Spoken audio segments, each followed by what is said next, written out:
All right, listen up. Retail just got trapped. You fell for the ultimate macro trap, buying the ceasefire headline right before Iranian gunboats started firing on oil tankers. Let's be crystal clear. Wall Street algorithms didn't buy the peace deal. They bought the war. While the consensus was fantasizing about rate cuts, institutional capital was aggressively rotating into oil and hard assets. This is the Hormuz Blockade, and we're breaking down how smart money is trading it right now. The whole setup hinged on one simple question. Is the Strait of Hormuz open or not? The retail answer was yes. The institutional answer was, who is talking? And that distinction is where billions were made and lost. So this is the bait. On April 17th, a statement from a diplomat hits the wire. The market sees open and ceasefire, and the buy algorithms go wild.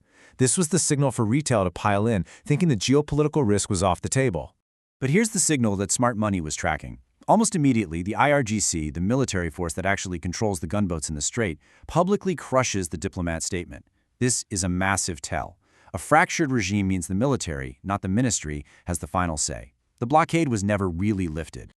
So before that reality hit the tape, the market gave institutional desks the perfect exit liquidity. Retail chased a best-case scenario that was dead on arrival. And here's the evidence. Look at your screen. S&P, NASDAQ, record highs. Brent crude getting dumped. This is the signature of a market pricing in a fantasy. Lower oil, zero inflation risk, and a clear runway for growth. It was a textbook liquidity event for institutions to unload their risk. Now this is the money shot. This is the Energy Sector ETF, XLE, versus the Consumer Discretionary ETF, XLY. While retail piled into consumer stocks, the so-called winners here, look at the massive VWAP accumulation zone we mapped on XLE, exactly as the ceasefire collapsed on the tape.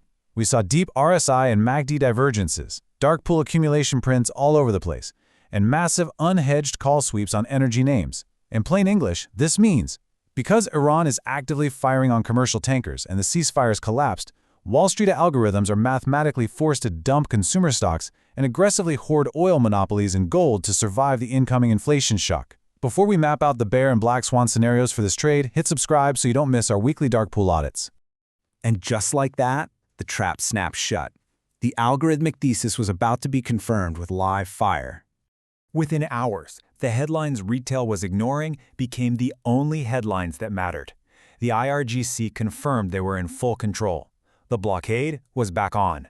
The peace rally was officially dead. Look how fast this flipped. Less than 48 hours from ceasefire hopes to shots fired. This is where we have to factor in the black swan scenario. A U.S. vessel is hit, not just fired upon, but sunk. That triggers an overnight global market freeze, limit down across the board, trading halts. Your portfolio is locked while the entire world reprices risk. With the strait close, the market repriced from peace to a full-blown global oil shock. The economic consequences are now the only thing that matter. This is the number that breaks the market. A nearly 60% spike on Brent in just 3 weeks. This isn't a rally, it's a shockwave. And this is our primary bear scenario. Oil blows past $150 a barrel. An oil shock isn't just higher gas prices. It's a volatility event that kills investment and forces central banks into an impossible corner. Forget rate cuts. The Fed will be forced to hike rates into a recession, crushing all broad market liquidity to fight the inflation this creates. And don't take my word for it. Look at the European Central Bank's own models. Their best case is a slowdown. The adverse and severe scenarios are a full-blown stagflationary plunge. That's the bear case we're positioning for. So in this environment, where does capital hide? Where does it not just survive, but thrive? This is the bull scenario, but only for a very specific sector.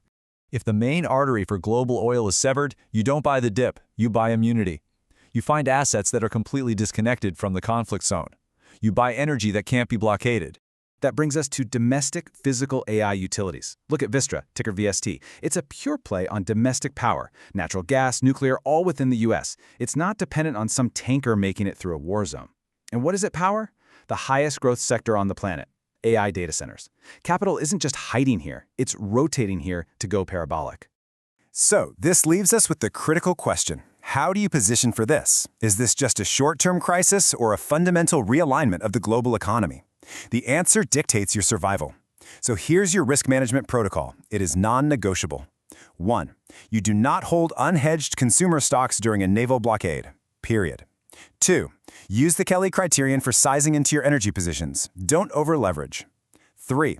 Use dynamic ATR-based trailing stops to defend your profits in XLE and XOM. And 4. Absolutely reject buying any asset that is trading below its 200-day moving average. Defend your capital first, always. All right, if you got value from this breakdown, like the video, hit subscribe, and drop a comment below. Let me know your take on the tickers we covered. XLE, XOM, and VST. Stay sharp.